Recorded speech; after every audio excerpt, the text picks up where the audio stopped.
Coucou tout le monde, bienvenue sur Viens et suis-moi, écoutez prête l'oreille, je suis Vaya Prière et je suis très heureuse de vous retrouver pour cette deuxième vidéo dans notre étude de Viens et suis-moi, le livre de Jacob, les chapitres 5 à 7. Chers frères et sœurs, j'espère que vous avez pris beaucoup de plaisir et que vous avez pu mieux comprendre le chapitre 5 de Jacob, qui est le chapitre le plus long du livre de Mormon, mais que vous avez réussi à personnaliser ce chapitre et à pouvoir vous identifier dans chaque phrase, chaque enseignement, chaque principe qui ont été enseignés dans le chapitre 5 et dans le chapitre 6. Dans le chapitre 5, nous voyons ce maître de la vigne prendre soin de ses oliviers, de creuser, de bêcher, de fumer, de jeter au feu, de greffer chaque olivier pour pouvoir les sauver et pour pouvoir faire en sorte que ces oliviers produisent du bon fruit. Chers frères et sœurs, nous avons sûrement pu prendre conscience de tout ce que le Sauveur était disposé à faire pour pouvoir prendre soin de chaque olivier de sa vigne. Mais j'aimerais cependant vous rappeler, lorsque l'on fait le jardin, lorsqu'on doit creuser, lorsque l'on doit bêcher, lorsqu'on doit tailler, lorsqu'on doit greffer, c'est une dure labeur. Quand j'observe ma grand-mère qui s'occupe des plantes, je vois le temps qu'elle passe et tout l'amour qu'elle apporte à ses plantes, mais c'est pas sans conséquence pour elle. Après avoir pris soin de ses plantes, elle a un peu mal au dos, elle a un peu mal aux mains. Moi, personnellement, quand je prends une pelle et que je dois creuser quelque chose, je finis par avoir des ampoules. Lorsque je taille quelque chose, une plante avec des épines, eh ben, j'ai des égratignures. Chers frères et sœurs, il ne s'agit pas seulement de ce travail que le Sauveur effectue pour chacun d'entre nous dans notre vie, mais les conséquences que cela représente pour lui. Et je pense que c'est important de nous le rappeler et de ne pas oublier que même si le Sauveur ne nous abandonne pas, même s'il est disposé à faire tout ce qu'il faut pour nous sauver, ce ne sera pas sans égratignure pour notre Sauveur. Et quelque part, nous sommes liés à lui à travers cette allégorie, à travers cette parabole, à travers ces enseignements, parce que oui, effectivement, notre Sauveur Jésus-Christ a souffert pour chacun d'entre nous jusqu'à saigner pour que nous puissions être sauvés. Alors, lorsque vous lirez le chapitre 5, chers frères et sœurs, du livre de Jacob, je vous invite à vous attarder sur toutes ces petites tâches que le Sauveur effectue pour chacun de ses oliviers, individuellement et personnellement. Et j'aimerais que vous compreniez que ces petites tâches qu'il effectue sont celles qui nous sont destinées personnellement et individuellement. Et j'espère que nous avons pu voir et comprendre de quelle manière il nous a taillés, de quelle manière il a creusé, de quelle manière il a bêché, de quelle manière il nous a greffé, de quelle manière il nous a enfumé, de quelle manière il nous a brûlés. Et même si cela a pu être douloureux pour nous, rappelons-nous, chers frères et sœurs, que cela a été aussi le cas pour lui. Mais il était disposé à effectuer cette œuvre pour réaliser l'immortalité et la vie éternelle de l'homme. Alors, chers frères et sœurs, s'il y a bien un chapitre pour lequel nous devrions être reconnaissants, c'est Jacob chapitre 5. Parce que nous pouvons comprendre la grandeur et l'amour infini de notre Sauveur Jésus-Christ pour chacun d'entre nous. Lorsque vous avez des doutes, lorsque vous demandez si Dieu vous a oublié, lorsque vous ne comprenez pas ce qui vous arrive, s'il vous plaît, Retournez lire Jacob chapitre 5 et essayez d'imaginer dans quelle situation vous vous trouvez aujourd'hui. Et regardez, quelles que soient vos circonstances, ce que le Seigneur est disposé à faire pour vous. Et que cela puisse vous donner la force, le courage d'avancer et de faire votre part. Un arbre, malgré tous les soins qu'on lui apporte, s'il ne va pas chercher la nourriture là où il faut, il ne pourra pas grandir et croître de la meilleure des façons. Le Sauveur est disposé à faire quelconque œuvre, quelconque tâche pour nous. Mais la question que nous devons nous poser, chers frères et sœurs, acceptons-nous ce que le Seigneur met à disposition dans notre vie? Que faisons-nous de la nourriture et de tout ce travail effectué sur nous en tant qu'individus personnellement?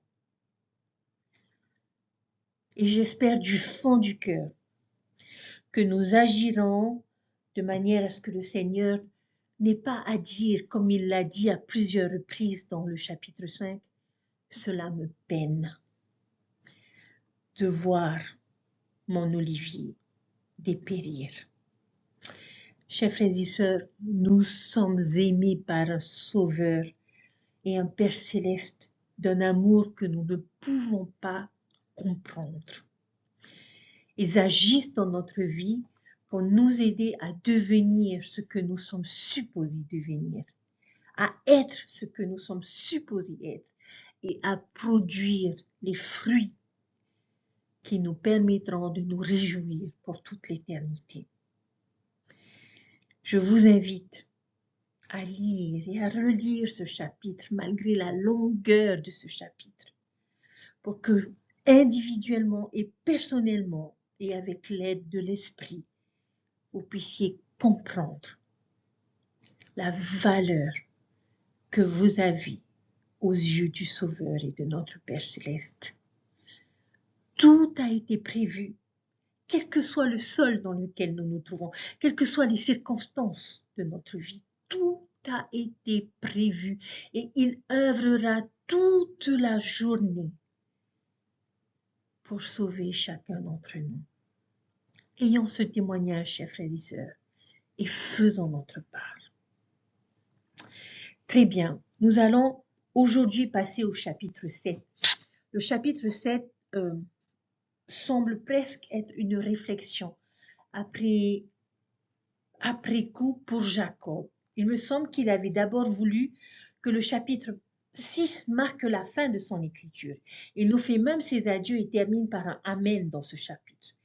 Mais quelques années plus tard, quelque chose se produit parmi les Néphites qui amène Jacob à dire « Oh, je dois juste inclure cette histoire dans les annales, parce que les personnes dans le futur en auront vraiment besoin. » Rappelez-vous, dans notre vidéo la semaine dernière, que Jacob avait reçu pour instruction d'écrire uniquement les choses qui seraient les plus pertinentes pour nous, la prédication sacrée ou la révélation qui était grande.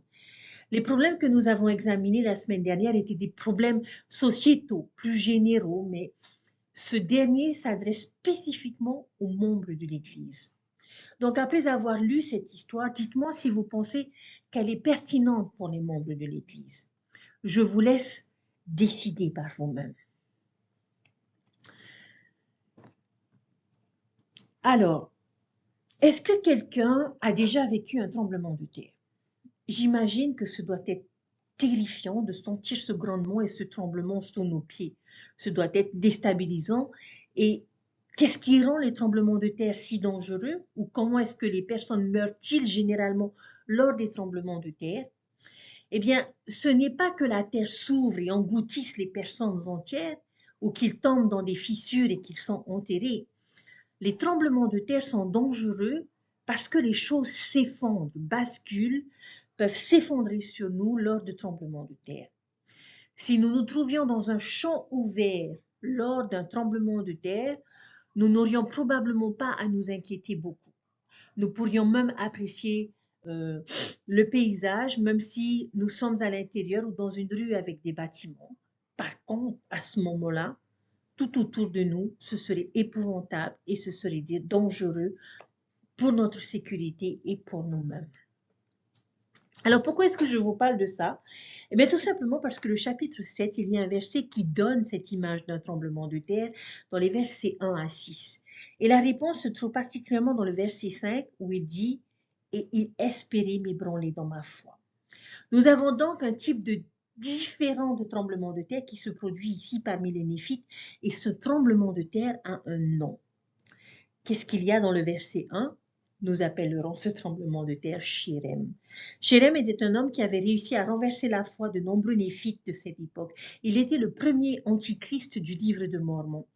Il y a 4 antichrists majeurs dans le livre de Mormon. Shérem, Nehor, Korihor et Zoram. Mais qu'est-ce qu'un antéchrist? Un antéchrist est une personne ou organisation qui cherche à nous détourner du Christ et de son évangile. Je préfère un terme différent pour ce genre de personnes et il vient de Jacob chapitre 7. On les appelle les personnes qui ébranlent la foi des gens. Maintenant, si je demande à un groupe de membres s'ils ont déjà rencontré quelqu'un qui a ébranlé leur foi ou s'il leur est déjà arrivé quelque chose qui a ébranlé leur foi, je pense que toutes les mains se lèveraient et que tout le monde répondrait par l'affirmative. Par conséquent, pensez-vous que ce chapitre serait pertinent à notre époque? Je le pense vraiment. Pour appliquer les Écritures à nous, qui ou quoi sont certains de ces personnes qui ébranlent la foi de notre époque? Je pense que notre foi est constamment attaquée. Au cours de notre propre vie, il y a des influences qui ébranlent la foi et qui sont devenues de plus en plus prononcées et répandues. L'invention d'Internet a donné aux personnes qui ébranlent la foi une voix beaucoup plus forte et une tribune beaucoup plus grande, ce qui leur permet d'atteindre n'importe qui, n'importe où. Et nous n'avons jamais vécu dans une société plus sceptique, cynique ou laïque qu'aujourd'hui. Et je ne vois que les choses empirer. Je connais beaucoup de personnes dans l'Église qui ont des difficultés avec leur foi ou qui l'ont perdue à cause de ces influences qui ébranlent la foi. Maintenant, laissez-moi être clair. Je ne pense pas que le problème soit d'avoir des doutes ou des questions, parce que c'est normal d'avoir des doutes et des questions. Nous sommes censés vivre des épreuves de foi, et c'est parce que c'est ainsi que notre foi va grandir et devenir plus forte. Ce n'est donc pas que nous ayons des doutes qui comptent, mais ce qui compte, c'est ce que nous faisons de ces doutes et de ces questions. Comment est-ce que nous les abordons lorsqu'ils surgissent? Jacob va nous aider avec cela. Alors, lorsque nous lisons ce chapitre 7, nous voyons nous comprenons qu'il y a beaucoup de personnes qui secouent la foi dans notre monde actuel. Parfois, ce sont des gens, des personnes sur les réseaux sociaux, des célébrités, des enseignants, des professeurs d'université, des intellectuels et peut-être même des membres de la famille ou des amis qui cherchent à nous détourner de notre foi. Peut-être que nous tombons sur des publications anti-Église en ligne ou que quelque chose de l'histoire de l'Église nous dérange, ou une politique ou une annonce des dirigeants de l'Église que nous trouvons peut-être pour nous problématique. Les épreuves peuvent également ébranler notre foi. L'injustice de la vie, être offensé par un dirigeant de l'Église ou un autre membre, et parfois l'adversaire lui-même peut semer des doutes et des questions dans nos esprits. Toutes ces choses peuvent ébranler la foi de quelqu'un. Il y a beaucoup de ces secoueurs de foi qui partagent beaucoup de points communs avec Shérem et les techniques qu'il utilise. Il a utilisé beaucoup de mots flatteurs. Il a travaillé avec diligence, tout comme Dieu travaille avec diligence pour notre salut au chapitre 5. Les ébranleurs de la foi travaillent aussi avec diligence, mais pour nous éloigner de Dieu. Shérem était instruit et il avait un grand pouvoir de parole. Souvent, les personnes qui font trembler la foi sont très charismatiques, intelligentes et articulées. Ils utilisent souvent des mots moqueurs, du dédain, du cynisme dans le but de donner à la foi un aspect idiot, démodé ou fictif. Vous pouvez voir ces moqueries partout dans la conversation du Shérem avec Jacob. Par exemple, au verset 6, il dit « J'ai entendu et je sais aussi que tu vas beaucoup prêchant ce que vous appelez l'évangile ou la doctrine du Christ. » On pourrait presque le voir mettre des guillemets autour de ces termes. Au verset 13, il leur dit « Montre-moi un signe par cette puissance du Saint-Esprit dans lequel vous savez tant de choses. » En passant, un conseil à donner à tous ceux qui ébranlent la foi et qui m'entendraient aujourd'hui. Mon conseil serait celui-ci. Ne demandez jamais de signe, car vous pourriez en obtenir un. Dieu n'utilise presque jamais de miracles ni de signes pour créer la foi, mais seulement pour la confirmer. Et s'il donne un signe à un incroyant, c'est généralement pour le bénéfice de son entourage et non de la personne elle-même. Et généralement, ce sont de mauvais signes, des signes désagréables, des signes que vous ne voudriez pas expérimenter. À la fin de notre verset sur le tremblement de terre, verset 5, Jacob fait une déclaration critique. Il dit, c'est pourquoi je ne pouvais être ébranlé. Et c'est le point auquel nous voulons arriver, c'est notre objectif. Nous voulons avoir une foi comme celle de Jacob, de sorte que lorsque ceux qui chercheront à ébranler notre foi viendront, ils le feront et nous serons inébranlables. Et nous devons construire des témoignages capables de résister aux tremblements de terre, de doute, de scepticisme qui nous entourent sans les effondrer. Alors, comment pouvons-nous protéger notre témoignage contre les tremblements de terre et renforcer notre foi? Nous trouvons quelques versets dans ce chapitre 7 qui vont répondre à cette question. Et je vous invite à rechercher par vous-même ces réponses. Mais regardez le verset 5. On nous dit, il espérait m'ébranler dans ma foi malgré les nombreuses révélations et les nombreuses choses que j'avais vues à ce sujet. Car j'avais en vérité vu des anges et ils m'avaient servi. Et j'avais aussi entendu la voix du Seigneur me parler de temps en temps avec ses propres paroles. C'est pourquoi je ne pouvais être ébranlé. Donc, la révélation, beaucoup de choses que j'ai vues concernant ces choses. Il avait vu des anges et entendu la voix du Seigneur. Et je voudrais peut-être regrouper tout cela et dire que ce souvenir de toutes nos expériences spirituelles antérieures peut aider à rendre notre foi inébranlable. Je suis sûre que nous avons tous eu des expériences avec l'Esprit et avec Dieu, même si elles sont minimes. N'oublions pas ces choses, nos prières exaucées, nos incitations, les moments où nous avons ressenti l'Esprit, les bons sentiments que nous avons éprouvés dans des contextes évangéliques et peut-être même des miracles, la manière dont les principes de l'Évangile nous ont apporté le bonheur et le triomphe. Parfois, je suis un peu déconcertée par les personnes qui jettent tout cela parce qu'un inconnu sur Internet a écrit quelque chose sur l'Église auquel ils ne savaient pas comment répondre. Ne laissons pas cela arriver, chers frères et sœurs. Désormais, nous n'avons plus besoin d'ignorer ces choses ni d'en avoir peur. Il y a souvent des problèmes qui doivent être examinés et résolus. Comme Jeffrey R. Holland nous l'a enseigné un jour, frères et sœurs, il s'agit d'une œuvre divine en cours dont les manifestations et les bénédictions abondent dans toutes les directions.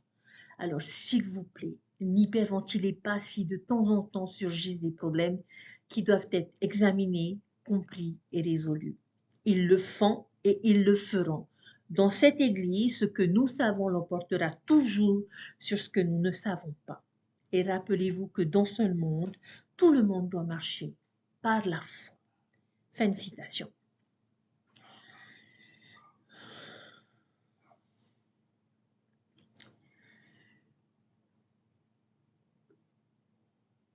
Chers frères et sœurs, s'il vous plaît, n'abandonnons pas et n'oublions pas toutes ces expériences que nous avons eues avec la vérité. Nous pouvons les laisser servir de fondement solide à notre croyance et de manière à ne pas ébranler notre foi. Le verset suivant se trouve dans le chapitre 7 et qui est le verset 12 de ce chapitre. Le verset dit ceci. Et ce n'est pas tout. Cela m'a été manifesté car j'ai entendu et vu, et cela m'a aussi été manifesté par le pouvoir du Saint-Esprit. C'est pourquoi je sais que si aucune expiation n'était faite, toute l'humanité serait perdue. Assurons-nous d'entretenir une relation solide avec le Saint-Esprit. Gardons notre vie propre et exempte de péchés graves. Soyons ouverts et réactifs à ces sollicitations. Faisons les choses dont nous savons qu'elles garderont cette lumière de l'Esprit allumée dans notre vie. Dans Jacob chapitre 7, le verset 23 nous dit « Et il arriva que la paix et l'amour de Dieu furent de nouveau rétablis parmi le peuple. Et il sonda les Écritures et n'écouta plus les paroles de ce méchant homme. » Il est évident qu'après toute la débâcle de Shérem, les Néphites, sous la direction de Jacob, ont compris le message. Ils ont réalisé où ils avaient hésité. Et qu'est-ce qu'ils ont décidé de faire? Sonder les Écritures. Ne nous contentons pas de les lire, mais recherchons-les. Si nous souhaitons protéger nos témoignages contre les tremblements de terre, l'étude des Écritures est comme cette armature qui nous sauvera. Faut-il s'étonner pourquoi les prophètes nous encouragent constamment à nous faire un festin quotidien des Écritures? Parce qu'ils nous aident à rester fermes. Ils ont les réponses, ils ont les conseils, ils ont la force qui est en eux. Cherchons-les, sondons-les, et cette force jaillira de leur page jusque dans notre cœur et dans nos esprits. Énos chapitre 1 verset 11 qui dit ceci: et lorsque moi, Énos, j'ai entendu ces paroles, ma foi au Seigneur commença à être inébranlable, et je le priais avec beaucoup de longues luttes pour mes frères les Lamanites. J'ai dû citer ce verset d'Énos, le fils de Jacob, qui utilise également cette expression inébranlable dans son livre. Je suis sûre qu'il tient ce langage et cette idée de son père. Et qu'est-ce qui l'aide à avoir une foi inébranlable? La prière et la réception des réponses à chacune de ces prières. Alors, prions. Jacob chapitre 4 verset 6 qui nous dit: c'est pourquoi nous sondons les prophètes et nous avons beaucoup de révélations et l'esprit de prophétie. Et ayant tous ces témoignages, nous obtenons l'espérance et notre foi devient inébranlable, de sorte que nous pouvons en vérité commander au nom de Jésus, et les arbres même nous obéissent, ou les montagnes ou les vagues de la mer. Si nous revenons à Jacob chapitre 4, nous voyons à nouveau l'expression une foi qui devient inébranlable. Et ici, c'est le fait de rechercher les prophètes et leurs révélations et les prophéties qui donnent la force. Ayant tous ces témoignages, nous obtenons une espérance et notre foi devient inébranlable. Une autre source de force que nous recevons vient des paroles des prophètes vivants et de leurs révélations. Nous pouvons trouver de la force dans leurs témoignages et nous croyons en l'autorité de ceux qui ont été appelés.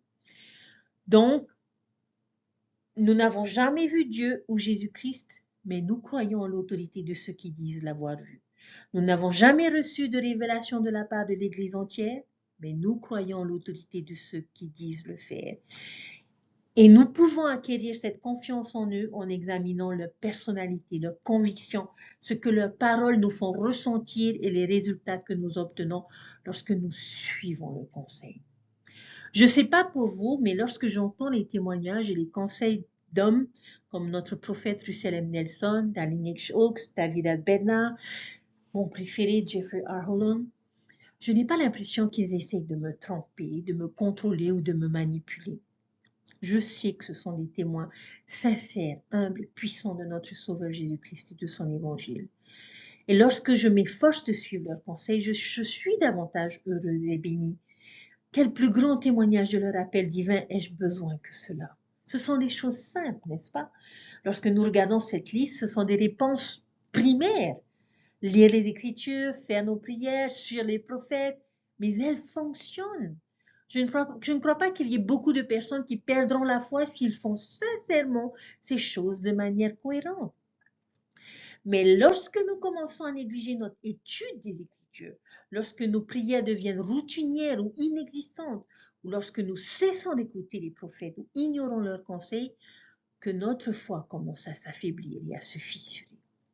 J'aimerais alors vous demander, chers frères et sœurs, l'une de ces choses vous a-t-elle aidé dans vos propres moments où votre foi a été ébranlée ou secouée? La foi, je sens que j'ai un témoignage très fort, mais il y a des moments où le doute jette son ombre dans ma direction. Aucun de vous n'a besoin de s'inquiéter pour moi maintenant, rien de grave, mais ces moments arrivent.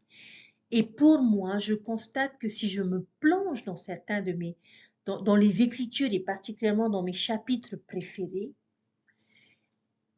eh bien, ma foi renie, elle revient et elle chasse ses ombres.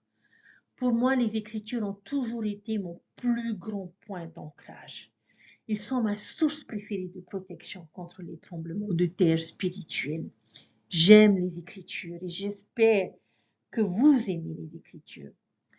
Mes chers amis, tant que nous faisons ces choses simples, je témoigne que nous serons assez forts pour résister au chirem, au tremblement de terre spirituel, aux ébranlements de la foi, de la vie. Souvenons-nous de ces principes de renforcement et nous pourrons nous aussi dire avec Jacob, c'est pourquoi je ne pouvais pas être ébranlé. Nous pouvons devenir inébranlables.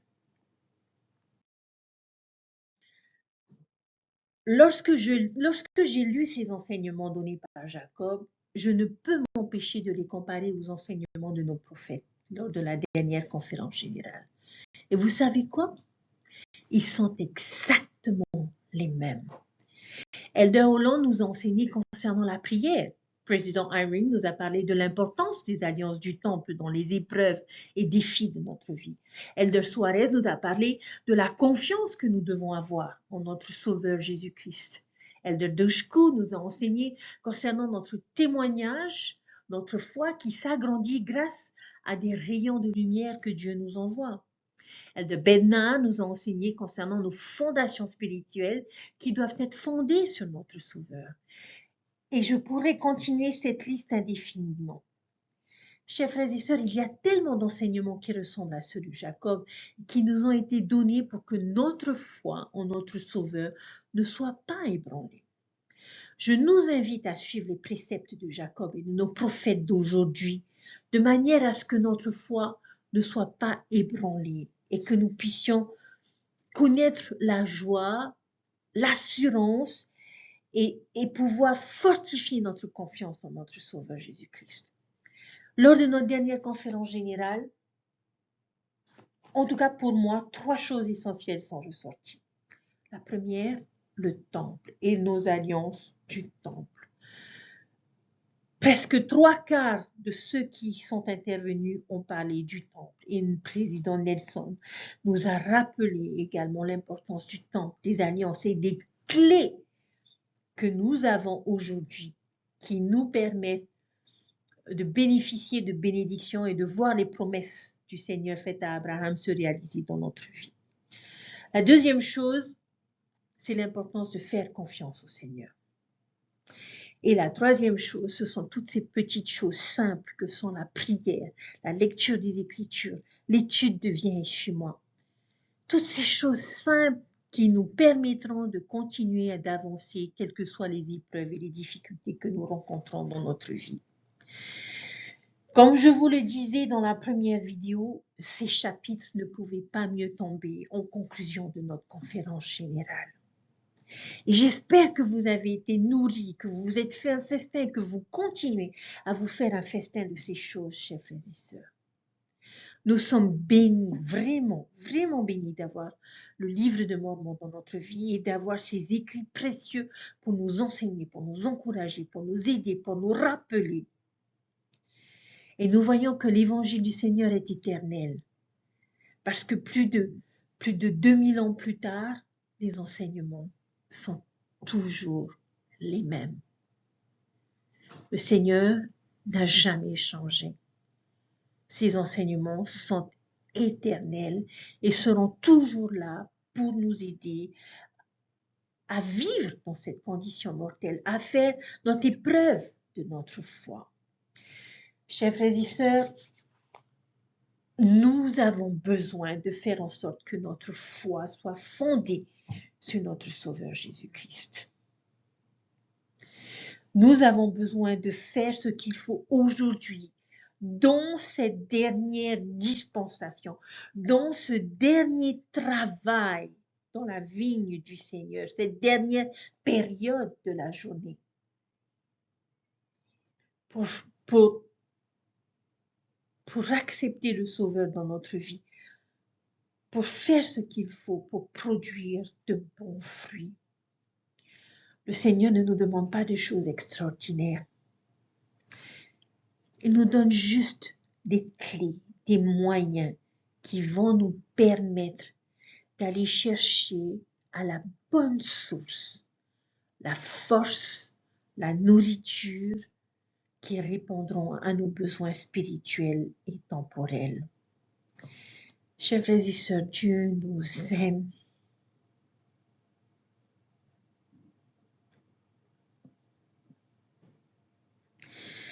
Si vous avez un doute, je vous invite à relire ces chapitres. J'espère du fond du cœur, chers frères et sœurs, vous avoir aidé à comprendre la valeur que nous avons aux yeux de notre Père Céleste.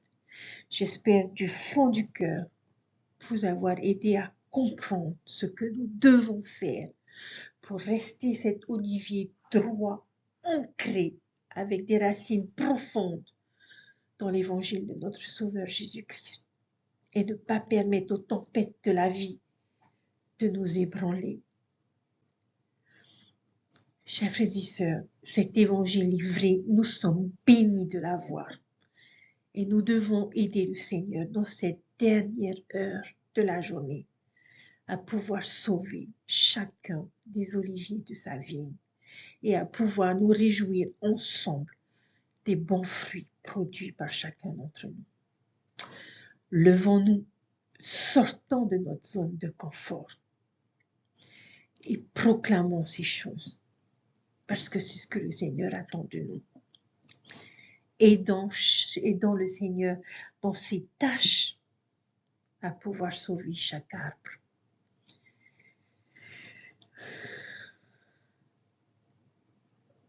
Je témoigne que Dieu vit, qu'il nous aime. Je témoigne que Jésus-Christ vit et qu'il nous aime. Et aucun de ces deux personnes ne nous abandonnera jusqu'à la dernière heure. Je témoigne de tout ceci au nom de Jésus-Christ. Amen. Je vous souhaite un excellent week-end, chers frères et sœurs. Et j'espère que vous avez vécu de belles expériences personnelles en étudiant ces chapitres si spéciaux. Prenez soin de vous et je vous dis à la semaine prochaine. Bye.